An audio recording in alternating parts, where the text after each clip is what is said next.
Hello plant lovers, here is Rahul Rao from horticulture rejuvenation. आज मैं गिलोय plant के साथ आया हूँ।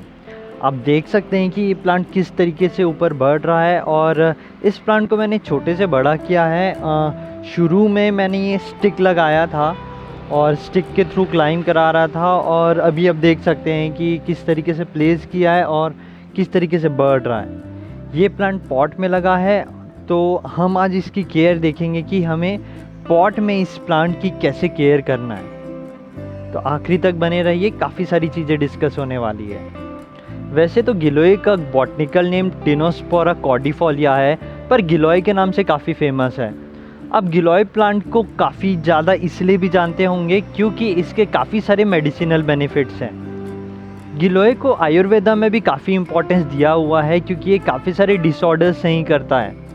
आप इस प्लांट के बारे में ब्लॉग्स में और बाकी वीडियोस में देख सकते हैं कि इसके कितने क्या बेनिफिट्स हैं। आज मैं इस प्लांट की प्लांट केयर शेयर करने वाला हूँ कि इस प्लांट को पॉट में कैसे केयर करना है। तो आइए देखते हैं कि इस प्लांट को अगर हम पॉट में लगा रहे हैं तो कितने बड़े पॉट में लगाना चाहिए। इस प्लांट को मैंने करीब 11 इंच पॉट में लगाया हुआ है और ये मीडियम साइज पॉट में बहुत अच्छा किया है। मेरा तो यही कहना होगा कि आप 10 to 12 इंच के पॉट में लगाइए, सही रहता है। पॉट के बाद में इसके सनलाइट में आऊँगा। इस प्लांट का जो सनलाइट है समर से चालू करूँगा क्योंकि अभी समर है और आज का टेम्परेचर अराउंड 43 डिग्री सेल्सियस गया है। इस टेम्परेचर में मैंने तो इनडायरेक्ट सनलाइट में ही रखा है, थ्रू आउट इनडायरेक्ट सनलाइट में रखा है। समर में बहुत अच्छा किया है क्योंकि पॉट की केयरिंग और ग्राउंड की केयरिंग थोड़ी अलग रहती है, इसलिए आपको ध्यान रखना है कि आपको इस प्लांट को अगर आप इनडायरेक्ट सनलाइट में रखेंगे तो प्लांट बहुत अच्छा करता है। बाकी सीज़न की बात करें तो मैं पहले उसके बाद विंटर में आऊँगा क्योंकि ये जाते हैं डॉर्मेंसी में विंटर में। तो विंटर में तो ये चले जाएंगे डॉर्मेंसी में, ज़्यादा ग्रो होते हुए दिखेंगे नहीं, तो वहाँ पे स्टंट हो जाएगा, ग्रो नहीं होगा। वहाँ पे आप 3-4 घंटे की डायरेक्ट सनलाइट दे सकते हैं। मैं ये बोलूँगा कि इनडायरेक्ट सनलाइट उस समय मतलब आप दीजिए, पर वहाँ पे आप डायरेक्ट सनलाइट भी दीजिए क्योंकि इस विंटर में इंटेंसिटी जो रहता है सनलाइट का वो कम रहता है और कहीं ना कहीं प्लांट थोड़ा सा डायरेक्ट सनलाइट डिमांड करता है। वहाँ पे आप 3-4 घंटे की डायरेक्ट सनलाइट में रख सकते हैं। और बाकी सीज़न की बात करें हम स्प्रिंग, ऑटम और मॉनसून की, वहाँ पे भी आप 3-4 घंटे की डायरेक्ट सनलाइट में रख सकते हैं। अच्छा करते हैं। मैंने प्रून और शूट वाले वीडियो में दिखाया था कि प्लांट उसमें शूट करने लगा था विंटर के बाद।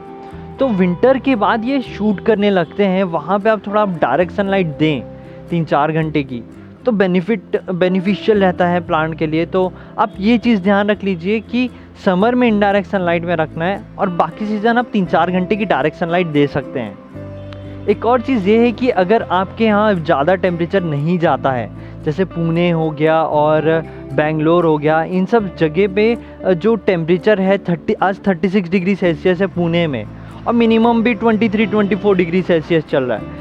ऐसे में आप सुबह की 2-3 घंटे की डायरेक्ट सनलाइट दे देते हैं तो भी सही है। तो अब जो टेम्परेचर को देखते हुए आप डायरेक्ट सनलाइट वेरी कर सकते हैं, ये डिपेंड करेगा आप कौन से रीजन से बिलोंग करते हैं। उसके बाद मैं इसके वाटरिंग में आऊँगा। इस प्लांट को थोड़ा ड्राई स्टेट पसंद है, तो आप हाफ इंच चेक करके दीजिए पानी। मैं तो अभी ऊपर का सॉइल ड्राई हो रहा है तो पानी दे दे रहा हूँ।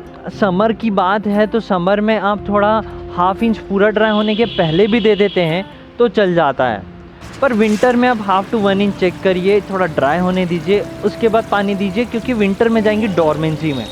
और बाकी सीज़न आप हाफ इंच चेक करके दे सकते हैं, that is standard for this plant. One more thing is, if you not ignore the watering then plant is really going to do good.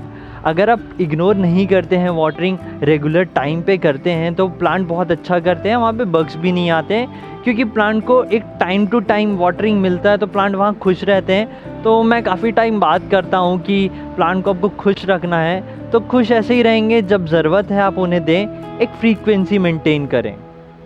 उसके बाद इसके सॉइल मिक्स में आएँ तो आप एक बेसिक सॉइल मिक्स रख सकते हैं। 45% आप सॉइल रख सकते हैं, 20-25% सैंड रख सकते हैं, 20% के अराउंड आप वर्मी कंपोस्ट रख सकते हैं और बाकी 15-20% आप ड्राइड लीव्स और स्टेम रख सकते हैं। एक बैलेंस सॉइल मिक्स रखिए, प्लांट अच्छा करेगा। वैसे तो इजी ग्रोइंग प्लांट है पर इग्नोर नहीं करना है इस प्लांट को। इस प्लांट की कुछ रिक्वायरमेंट्स है, जैसे कि प्रून एंड शूट वाले वीडियो में मैंने दिखाया था कि ये प्लांट कहीं उस तरफ रखा हुआ था और वहाँ पे कुछ स्पेस नहीं मिल रहा था क्लाइंब करने के लिए। मैंने शुरू में तो कोशिश किया कि बैम्बू रख के इसे क्लाइंब कराने की कोशिश की है, पर हुआ ये है कि उसके बाद ये अपना ही वे बनाने लगे थे, इधर उधर ट्रैवल करने लगे थे। तो मैंने ये पुराने टीवी के एंटीना का एक सपोर्ट लिया है, इसको डायरेक्ट करने की कोशिश की है।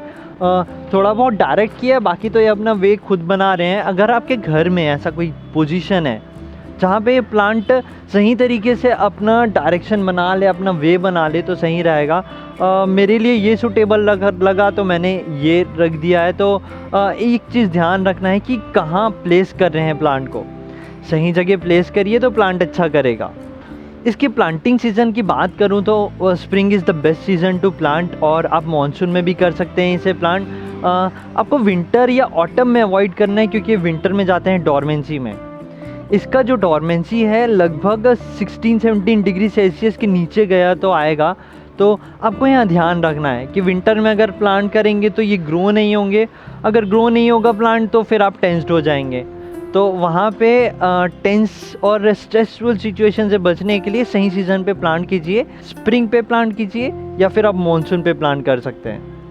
इवेंचुअली इसके बग्स में आऊँ तो मुझे तो कुछ खास बग्स दिखते नहीं हैं। हो सकता है डॉट डॉट से अगर आए लीफ में तो वो फंगी अटैक होते हैं, थोड़े से रस्ट टाइप के हो जाएं तो वो फंगी अटैक का साइन है। अगर ऐसा कुछ होता है तो आप फंगीसाइड डाल सकते हैं। हाँ, विंटर में मुझे वाइट फ्लाइज दिखे थे, क्योंकि ये थोड़े अनफेवरेबल अपने कंडीशन में चले गए थे और मैंने थोड़ा सा शेड में भी रख दिया था, क्योंकि उस समय मेरे को स्पेस नहीं बन रहा था। तो वहाँ पे आए थे, तो वहाँ पे आप नीमो स्प्रे कर सकते हैं। तो क्योंकि समर में मुझे कुछ खास नहीं दिख रहे हैं बग्स, जब से ये स्प्रिंग से बढ़ना चालू किए हैं बहुत अच्छा बढ़े हैं। तो आप मेरे बाकी वीडियोस देखे होंगे, प्रून एंड शूट वाला, या फिर मैं प्रिपरेशन फॉर समर वाला वीडियो भी देखे होंगे, तो उसमें भी मैंने ये दिखाया था। उस समय भी अच्छा बढ़ रहे थे। तो ये समर टाइम में बहुत अच्छा बढ़ते हैं, बस आपको वाटरिंग सही करने की ज़रूरत है। इसके फर्टिलाइजेशन पे आऊँ तो आप इसे मिक्स फर्टिलाइज़र से फीड कर सकते हैं। स्प्रिंग पे फीड करिए, क्योंकि ये समर थ्रू आउट अच्छा बढ़ने वाले हैं। तो आप स्प्रिंग पे या फिर अर्ली समर में भी फीड कर सकते हैं, मॉनसून में फीड कर सकते हैं, अर्ली मॉनसून में। तो ये जब बढ़ते हैं, ग्रोइंग पीरियड में रहेंगे, तब आप फ्री फीड कीजिए, अच्छा रहेगा।